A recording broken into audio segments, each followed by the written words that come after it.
સ્થાનિક સ્વરાજ્યની ચૂંટણીના રણશીંગા વચ્ચે ગુજરાતના મુખ્યમંત્રી ભૂપેન્દ્રભાઈ પટેલે બોટાદ જિલ્લાની મુલાકાત લઈને માહોલ ગરમાવ્યો હતો। મુખ્યમંત્રીએ વિશ્વવિખ્યાત સાળંગપુર હનુમાનજી મંદિર અને BAPS સ્વામિનારાયણ મંદિરે શીશ ઝુકાવી આશીર્વાદ લીધા બાદ પ્રબુદ્ધ નાગરિકો સાથે મહત્વની બેઠક યોજી હતી।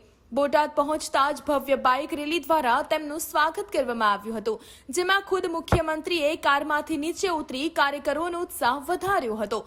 પંડિત દીનદયાળજીને પ્રતિમાને પુષ્પાંજલિ અર્પણ કર્યા બાદ જંગી જનસભાને સંબોધતા તેમણે બોટાદમાં રિંગ રોડ, મેડિકલ કોલેજ અને સિવિલ હોસ્પિટલ જેવી ભેટ આપવાની જાહેરાત કરી હતી।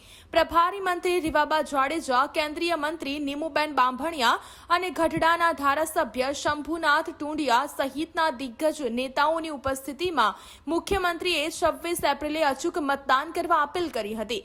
ટ્રિપલ એન્જિન સરકારના મંત્ર સાથે ભાજપે જિલ્લા અને તાલુકા પંચાયતોમાં ભવ્ય વિજયનો વિશ્વાસ વ્યક્ત કર્યો છે। સભામાં ઉમટેલી જનમેદની અને કાર્યકરોનો અનેરો ઉત્સાહ આગામી ચૂંટણીના પરિણામોના સંકેત આપી રહ્યો છે।